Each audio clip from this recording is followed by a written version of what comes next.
একজন আলেমের লেবাস দাড়ি, সুন্দর একটা পাগড়ি আছে, মাথায় আবার সুন্দর বাবরি চুল। সে বলতেছে যে আজকে একটা ছোট্ট আমল বলবো, যে ছোট্ট আমল করলে রসুল আপনার গোলাম হয়ে যাবে। ইয়া মুর্শিদ বাবা জালালি, ইয়া মুর্শিদ বাবা জালালি। আপনাকে যদি ফির হয় আবের শাহ, ইয়া বাবা আবের শাহ। যদি বীর হয় শাহাবুরি, ইয়া বাবা শাহাবুরি। 21 বার পয়রা যদি ঘুম যাইতে পারেন, আল্লাহর কসম 40 দিনে আমলটা করেন, নামাজ লাগবে না, অটোমেটিকলি নবী আপনার কথা চলে আসবে। নাউযু বিল্লাহি মিন যালিক। বাংলাদেশে দেখবেন তাদের জিকিরের কোনো শেষ নেই। তাদের জিকিরের ভিতরে শুধু হুক্কুর হুক্কুর আছে, অন্য কোনো কিছু নেই। মহল্লার মহল্লা বানাইয়া ধীরে ধীরে টাকা দে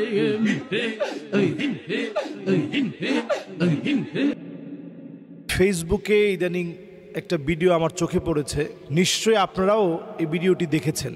একজন আলেমের লেবাস দাড়ি, যার হয়তো পরনে সুন্দর একটা পাগড়ি আছে, মাথায় আবার সুন্দর বাবরি চুল, এবং পরনে যে লিবাস আমরা মনে করি যে অধিকতর তাকওয়ার পরিচায়ক, এরকম সুন্দর জুব্বা টুব্বা পরে জুব্বায় নিজেকে আবৃত করে সে বলতেছে যে আজকে একটা ছোট্ট আমল বলবো, যে ছোট্ট আমল করলে রসুল আপনার গোলাম হয়ে যাবে। নাউযু বিল্লাহি মিন যালিক। রসুল আপনার হয়ে যাবে, রসুল আপনার জন্য চলে আসবে। এই জাতীয় শব্দ চয়ন করা সম্পূর্ণরূপে কুফরি, সম্পূর্ণরূপে কুফরি। এবং সে বলতেছে আমলটা কি? সে বলতেছে আমার পীর হচ্ছে জালালি। তো জালালি যেহেতু আমার পীর, 21 বার আমি এই আমলটা করে তারপরে ঘুমাই, ইয়া মুর্শেদ বাবা জালালি, ইয়া মুর্শেদ বাবা জালালি, ইয়া মুর্শেদ বাবা জালালি, এরকম ইয়া মুর্শেদ বাবা জালালি বলে এরপর আমি ঘুমাই। যারা আবেদ শাহর মুরিদ তারা বলবেন ইয়া মুর্শেদ আবেদ শাহ, ইয়া মুর্শেদ আবেদ শাহ। এইরকম 21 বার করে আপনি দেখেন, 21 বার পরে পরে আপনি 40 দিন আমল করে দেখেন, রসুল আপনার জন্য চলে আসবে। নাউযু বিল্লাহি মিন যালিক। অথচ রসুল সাল্লাল্লাহু আলাইহি সাল্লাম পরিষ্কারভাবে নিজে জিকির করতেন আল্লাহ রাব্বুল আলামিনের জন্য। কোনো ব্যক্তির নামে জিকির হয় না, জিকির করা লাগবে শুধুমাত্র আল্লাহর জন্য। কোনো মুর্শিদের নামে কোনো জিকির হয় না। কোনো ব্যক্তির নামে যখন আপনি জিকির করবেন, ব্যক্তিকে স্মরণ, এবং এই স্মরণে যদি আপনি আল্লাহর মতো করে স্মরণ করার চেষ্টা করেন, আপনি মুশরিক হয়ে যাবেন, হারাম এটি। নবী সাল্লাল্লাহু আলাইহি সাল্লাম কিভাবে জিকির করতেন, হাদিসের ভিতরে অসংখ্য জিকির রয়েছে। সবচেয়ে শ্রেষ্ঠ জিকির হচ্ছে কোরআনুল কারীমের তিলাওয়াত। অনুধাবন করে কোরআন পড়েন। আফদালুয যিকর তিলাওয়াতুল কোরআন। সবচেয়ে সেরা জিকির হচ্ছে কোরআনুল কারীমের তিলাওয়াত। নবীজি সাল্লাল্লাহু আলাইহি সাল্লাম তাই করতেন। কোরআনুল কারীম শুধু তিলাওয়াত করেননি, সাহাবাই কেরামের কাছ থেকে তিলাওয়াত শুনতে চাইতেন। তোমরা একটু পড়ো, আজকে আমার শুনতে বড় মনে চাচ্ছে। এইভাবে করে নবীজি সাল্লাল্লাহু আলাইহি সাল্লাম তেলাওয়াত শুনতেন। নবীজি সাল্লাল্লাহু আলাইহি সাল্লাম তেলাওয়াত শুনে কখনো কখনো নবীজির চোখ ভিজে যেত, অশ্রু সিক্ত হতেন। আজিজুন কাজিজিল মিরজাল, ফুটন্ত টকবক করা পানি যেভাবে টকবক করে ফুটতে থাকে, নবীজির ভিতর থেকে এইভাবে কান্নার আওয়াজ বের হতো। আর এই সমস্ত ভণ্ড যাদের ঈমান নাই, বাংলাদেশে দেখবেন তাদের জিকিরের কোনো শেষ নেই। তাদের জিকিরের ভিতরে শুধু হুক্কুর হুক্কুর আছে, অন্য কোনো কিছু নেই।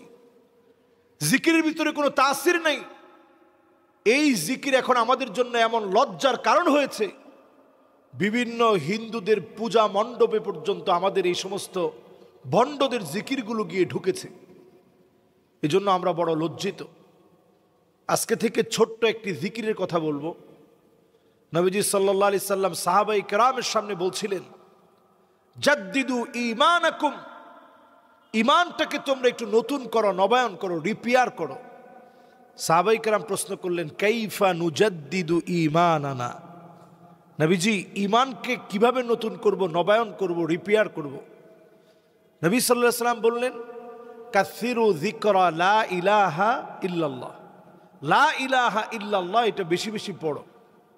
এজন্য আমরা যখন ক্লান্ত হয়ে যাই লা ইলাহা ইল্লাল্লাহ পড়েন।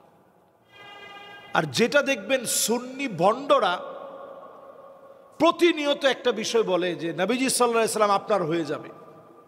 নবীজি সাল্লাল্লাহু আলাইহি সাল্লামকে স্বপ্ন দেখার জন্য নবীজি সাল্লাল্লাহু আলাইহি সাল্লামের সাহাবাই কেরাম যে আমল করেছে সে আমল আপনি করেন।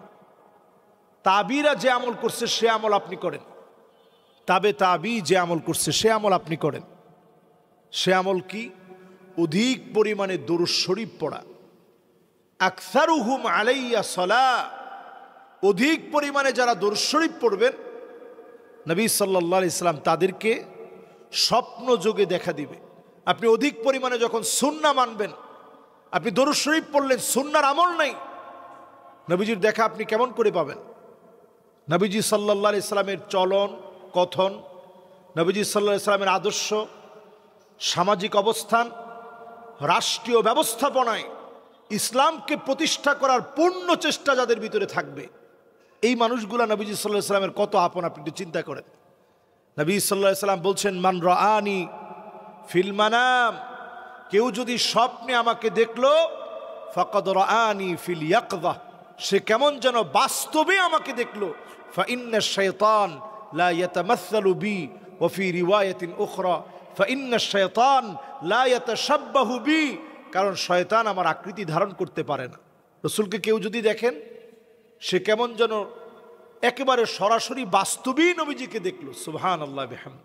স্বপ্নে দেখলে এত দাম, কিন্তু আমাদের সুন্নিরা এই বিষয়টাকে নিয়ে চরম বাড়াবাড়ি করতে করতে ইয়া মুর্শেদ বাবা জালালি, ইয়া মুর্শেদ বাবা জাহাঙ্গীর, ইয়া মুর্শেদ বাবা অমুক, এই ধরনের জিকির যারা আবিষ্কার করেছে এদের আসলে ঈমান নেই। এরা কুফরি করছে প্রতিনিয়ত, এরা শিরিক করছে প্রতিনিয়ত। আল্লাহ রাব্বুল আলামিনের কাছে পানাহ চাই, এই জাতীয় কোনো জিক্র ইসলাম কোনোভাবে অনুমোদন দেয় না। এই ধরনের জিকির করা সম্পূর্ণরূপে হারাম এবং নিষিদ্ধ। আল্লাহ আমাদেরকে বোঝার তৌফিক দান করুক। আসসালামু আলাইকুম ওয়া রাহমাতুল্লাহি ওয়া বারাকাতুহু।